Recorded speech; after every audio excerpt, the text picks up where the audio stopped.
छो त अल्लाह ताला इंसान जे हिन सीने जे अंदरि 5 आलम अमर जा लताइफ़ रखिया आहिनि। क़ल्बी, रूही, सिरी, ख़फ़ी ऐं अख़फ़ा, इहे विच ते आहे। जॾहिं इहे 5 लताइफ़ जॾहिं सालिक जा हलंदा आहिनि, घणे ज़िक्र करण सां, कामिल पीर सां घणी मोहबत करण सां जॾहिं 5 लताइफ़ हली पवंदा आहिनि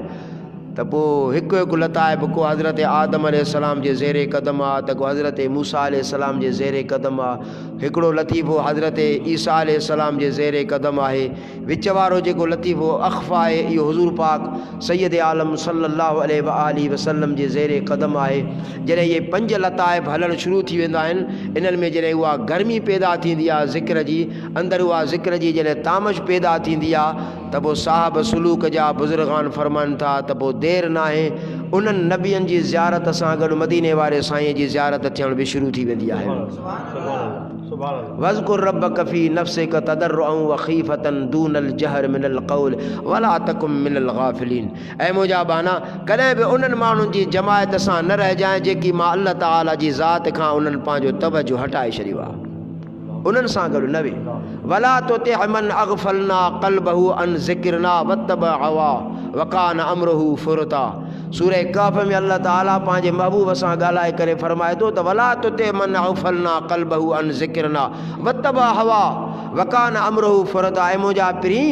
घोर कयां पूरी काइनात तुंहिंजी ज़ात जे मथां उन्हनि माण्हुनि जी चवण ते न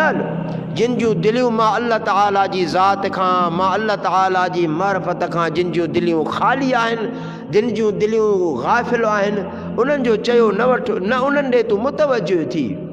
उन्हनि सां तूं रूबरू नज़रुनि में मिलाए वे जेके तुंहिंजे नज़रुनि सां नज़रूं मिलाए करे वेहनि था ऐं तुंहिंजे प्यार जा क़ाइल आहिनि, तुंहिंजे मोहबत जा बुखिया आहिनि, उन्हनि सां तूं प्यारु करे वेह। वला ततरुदिल लज़ीन यदऊन रब्बहुम बिल ग़दात वल अशी युरीदून वजह वला तअुद ऐनाक अन्हुम तुरीदु ज़ीनतल हयातिद दुनिया। सूरह कहफ़ जूं ये आयतूं आहिनि त उन्हनि सां प्यारु कर जिन जा ज़ाहिर में त पुठा उघाड़ आहिनि, जिन जा ज़ाहिर में त कपिड़ा फाटल आहिनि, जिन जा कपिड़ा ज़ाहिर में मेरा आहिनि, पर उन जूं दिलियूं जेके आहिनि मां अल्लाह ताला जे ज़िक्र सां गॾु गॾु मां अल्लाह ताला जे नूर सां भरियल आहिनि। अल्लाह जिन जूं दिलियूं मां अल्लाह ताला जे ज़िक्र सां ऐं मुंहिंजे नूर सां, ख़ासि तौर ते मां अल्लाह जो मेराज जॾहिं पंहिंजूं नज़रूं झुकाए वेहंदा आहिनि त मां अल्लाह ताला जो दीदार करणु शुरू करे ॾींदा आहिनि। सो प्यारा दोस्तो,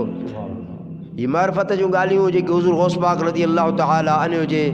अल फ़तेह रब्बानी किताब जे अंदरि बि लिखियल आहिनि। अवां असांखे सबक़ ॾिनो अथऊं त हे गाफ़िल दुनिया जा, जॾहिं तुंहिंजी दिलि बीमार थी वञे त पोइ ख़ुज़ दवा वस्तअमिल,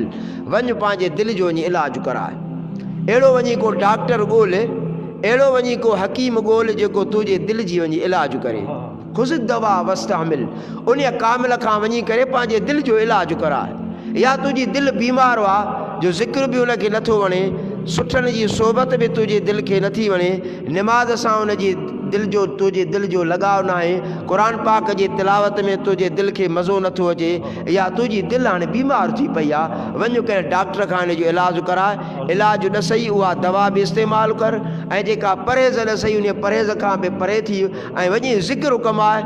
देरि न आहे जो उहो ॾींहुं तुंहिंजे वेझो अची वेंदो जो तुंहिंजी दिलि अहिड़ी त चिमकी पवंदी जीअं कलई कर अॻे थांवनि खे कलई करे चिमकाए छॾींदा हुआ, इन खां बि वधीक तुंहिंजी दिलि चिमकी पवंदी ऐं तुंहिंजे दिलि जो अहिड़ो त नूर मुनवर थी वेंदो जीअं एक्सरे जा रेज़ दुनिया में कमु कंदा आहिनि, ईअं अल्लाह ताला जे नूर जूं शुआऊं तुंहिंजे दिलि जी इस्लाह करे छॾींदा हुआ।